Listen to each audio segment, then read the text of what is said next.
Hi guys! Welcome sa aking simpleng buhay. So ngayon, nandito ako sa baybayin. Gumising talaga ako ng maaga dahil gusto kong mag-unwind. Namiss ko lang kasing tumambay sa may baybayin. Tapos with matching fresh air and waves na sound.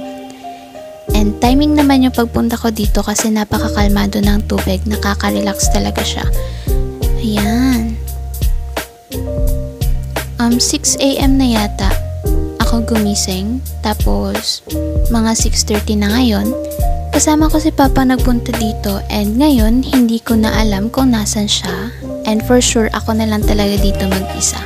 Nahihiya na ako mag-vlog guys, so magmo-montage na lang ako.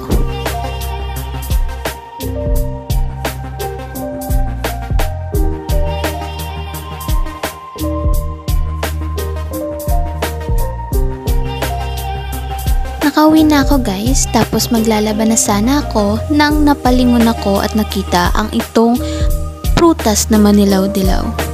Actually, matagal ko na siyang hinihintay na mahinog and now is the time na i-harvest ko na siya. For sure para sa akin lang to kasi ang liit lang niya guys. Ako lang talaga makakaubos nito. Para sa akin lang talaga siya. So, kukunin ko na siya at ilalagay ko lang siya dito sa tabi-tabi dahil ako'y maglalaba pa.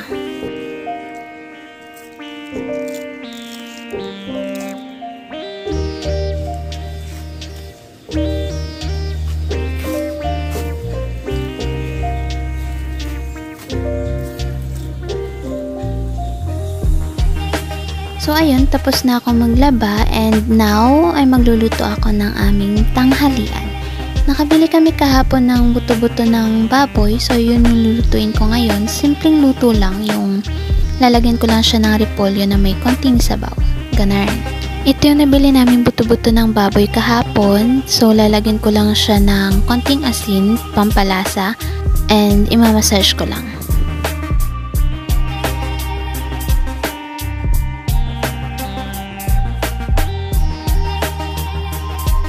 Nilagay ko na agad yung buto-buto ng baboy kahit hindi pa kumukulo yung tubig dahil nagmamadali kami at baka yung bibilhan namin ng mga gamit sa bahay ay sarado na kasi Sunday ngayon. Mabilis lang naman maluto to kasi sakalan kami nagluluto and mas masarap talaga yung niluluto natin kapag kalan yung gamit compared sa gas stove or electric stove.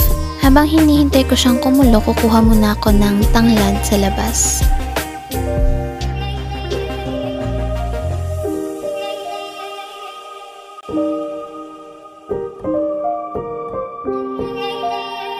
Ito na ang ating tanglad. So, hugasan ko lang siya tapos i-fold at ilalagay ko siya dito sa kumukulong. Nilagyan ko na rin siya ng paminta tsaka asin na pampalasa and seasoning. Nung medyo malambot na yung baboy, nilagay ko na rin yung gulay at papakuluan ko siya ng 10 to 15 minutes. Hi guys, nandito na kami ngayon sa bilihan ng materyales para sa bubong namin. Actually, yung binili namin dito is yung yero lang tsaka umbrella nails dahil magpapapalit kami ng bubong kasi medyo tumutulo na and masyado na kasi siyang matagal. Ngayon ay pauwi na kami and gusto ko lang sa inyong i-share yung view. Ganda, diba? Dito ko natatapusin ang aking vlog. Thanks for watching!